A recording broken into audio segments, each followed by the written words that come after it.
Hey everyone, it's your Weird Austin florist, Jordan Flowers, and today I'm going to teach you how to make a mixed rose glass vase arrangement. I had a lot of comments on how everyone felt like gridding was easy, and it really is the easiest way to arrange flowers. So I'm going to teach you how to grid a normal glass vase with roses.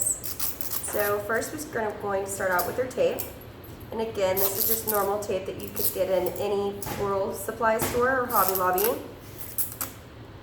We're going to make a hashtag out of it.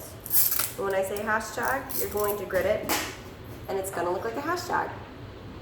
So after we finish doing the top, we're going to come around and cover up every end of the tape so that once we put the water in, the tape won't come out. There we go.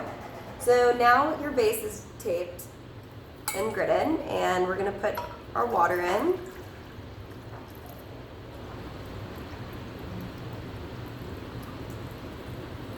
And as always, we're going to start off with greening. Greening should always cover up your mechanics like this tape. We don't want to see that.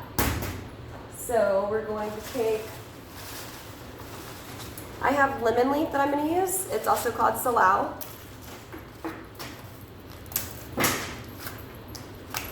And we're going to put one in pretty much every single hole in the grid. Some of them are longer, so you want to shorten them by just cutting off the leaves at the bottom.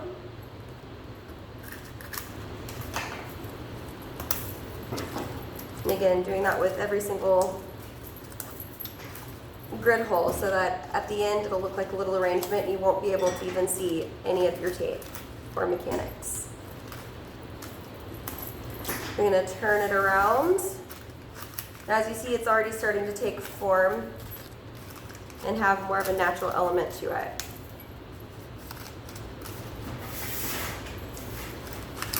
We're going to leave it like this for the time being. So next we're going to get, this is called Solidago or goldenrod. It's native to this area of Texas. Mostly goes on the side of the road around fall and summertime. So we're going to take it and also cut it off. This is going to be not only our line flower, but also our filler flower. It's great to use because it adds more of like a natural pop of color, and yellow always makes everyone's eye go to it. So I always recommend doing bright colors together, colors that don't necessarily always match, like blues and yellows and pinks and yellows and orange and hot purple. Oh, make sure they're not broken, that looks bad. So with the line of symmetry, you're going to want to create this. So we have our one line flower and then one on each corner so that everywhere you turn, you see a solidago and you see a nice line of symmetry that if you were to take it and fold it in half, it would be the same on each side. So next we're going to get our roses. And if you see anything that makes them look flawed, like for example, this rose has a blemish on the petal, so we'll take that off. Just depetal it and then put it in your vase.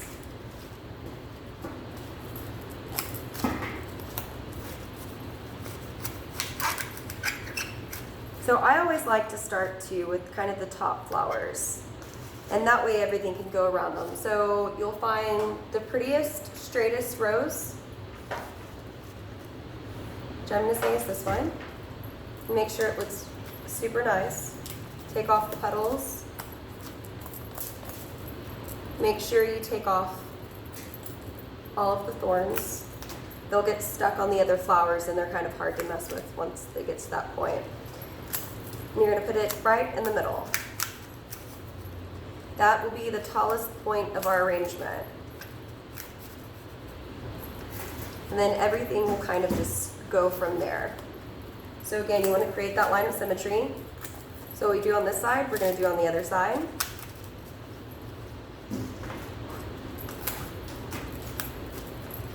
We have that one there, so we're going to put it on the other side as well.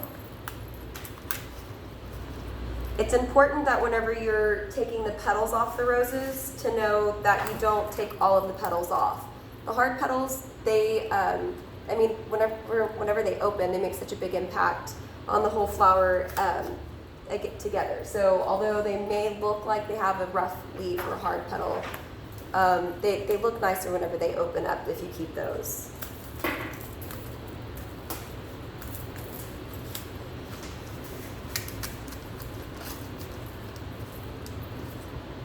So as you see, we have a really hot pink, and it pairs really well with the yellow Solidago. It creates it even more of a pop of color and creates a contrast. So again, we're going to come around and see spots that look like they need to be filled, and just fill them in with the flowers.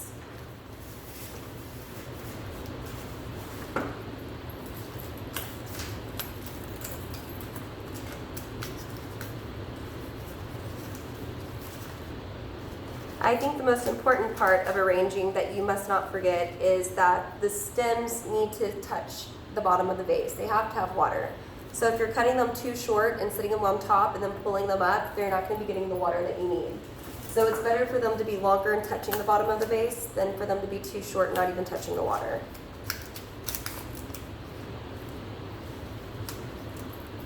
As you can see, this one's slightly too tall.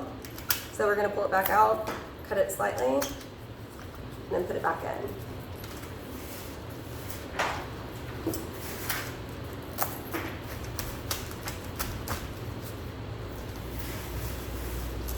All right, so we have just a couple more blank spots.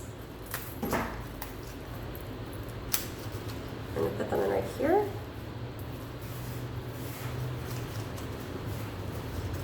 We have a few roses that should be moved around, so if one of them's taller than the other, you need to move the taller one up to the top.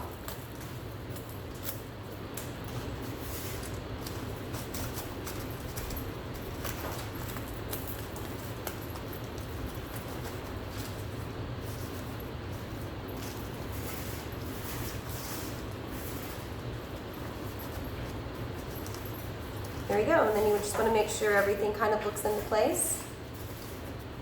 There's a few that are slightly taller, but I think it acts as a really nice element to make it more natural looking if you don't have them so formal and stuck together. Also, by leaving them a little bit more space, they're going to start opening, and they can't open all the way if they're restricted and the other flowers are restricting them from growth. So the only thing that I would do to this arrangement at the ends, like I do to most of them, I want to come back with my greenery one more time, and then I'm going to put it down at the bottom of the vase, and it makes it look nice and full with a little greenery skirt.